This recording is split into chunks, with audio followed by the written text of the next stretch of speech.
अस्सलाम वालेकुम दोस्तों, मगर फौजियों में मैं आप लोगों को खुश आमदीद कहता हूँ। दोस्तों, आज की इस वीडियो में हम आप लोगों के साथ सलमान खान की हिस्ट्री को शेयर करने वाले हैं। सलमान खान 27 सितंबर 1965 के भारतीय अदाकार, प्रोड्यूसर, गुलकार, पेंटर्स और हिंदी फिल्मों में काम करने वाले टेलीविज़न की शख्सियत हैं। 30 सालों पर मुहित फिल्मी कैरियर में खान को मुताद अवार्ड भी मिल चुके हैं, जिनमें बतौर फिल्म प्रोड्यूसर्स 2 कौमी फिल्म अवार्ड और अदाकारी के लिए 2 फिल्म फेयर अवार्ड भी शामिल हैं। मीडिया में इन्हें हिंदुस्तानी सिनेमा के सबसे ज़्यादा तजारती तौर पर कामयाब अदाकार भी करार दिया जाता है। फोर्ब्स ने इसे दुनिया के टॉप पेड 100 सेलिब्रिटीज़ एंटरटेनर्स की 2015 लिस्ट में शामिल किया है। खान ने अमिताभ बच्चन के साथ इस फुर्सत में 71वें नंबर पर मुआहिदा किया था। दोनों ने 33.5 मिलियन की कमाई की है।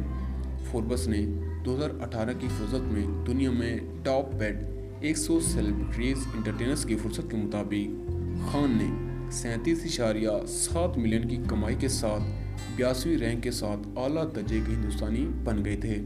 वो सन 2010 के रियलिटी शो बिग बॉस के मेज़बान के तौर पर भी जाने जाते हैं। स्क्रीन राइटर सलीम खान के बड़े बेटे सलमान खान ने अपनी अदाकारी कैरियर का आगाज़ बीवी हो तो ऐसी में मावन किरदार अदा करके किया था।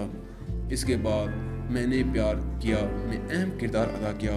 खान ने 1990 की दहाई में बॉलीवुड में मुताद प्रोडक्शन में किरदार के साथ अपना कैरियर भी जारी रखा, जिसमें रोमांटिक मूवी हम आपके हैं कौन भी शामिल हैं।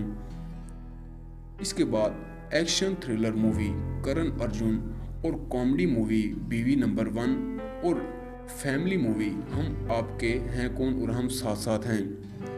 सन 2000 की दहाई में कमी के एक मुख्तसर अरसे के बाद खान ने सन 2010 की दहाई में दबंग, रेडी, एक था टाइगर, किक, सुल्तान जैसी कामयाब एक्शन मूवी में मरकजी किरदार अदा करके ज़्यादा स्टारडम अपना हासिल किया।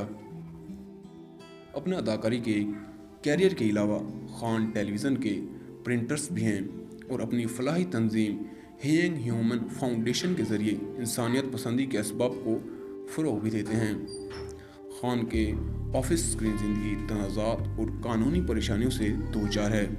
सन 2015 में से एक गफलत बरतने वाले ड्राइविंग केसेस के लिए मुजरमाना कत्ल के जुर्म में सज़ा सुनाई गई थी, जिसमें इसने अपनी गाड़ी के साथ इसके साथ 5 अफराद भी शामिल थे, जिसमें एक शख्स को उन्होंने हलाक कर दिया, लेकिन अपील पर इसकी सज़ा को अलग कर दिया गया।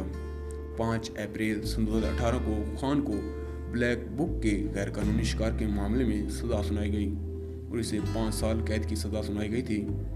वो फिलहाल जमानत पर रिहा हो गए थे, जबकि अपील की समाअत भी हो रही थी। वो बॉलीवुड के 3 बड़े खानों का हिस्सा भी हैं, जिन्होंने सन 1990 की दहाई में हिंदी बॉक्स ऑफिस पर हुक्मरानी की थी। दूसरे 2 आमिर खान और शाहरुख खान हैं। और दोस्तों, अगर आपको हमारी ये इन्फॉर्मेशन पसंद आई हो तो वीडियो को लाइक करें और चैनल को सब्सक्राइब करें। तो मिलते हैं अगली वीडियो में, तब तक के लिए अपना और अपने बहन भाइयों का ख्याल रखिएगा। अल्लाह हाफिज़।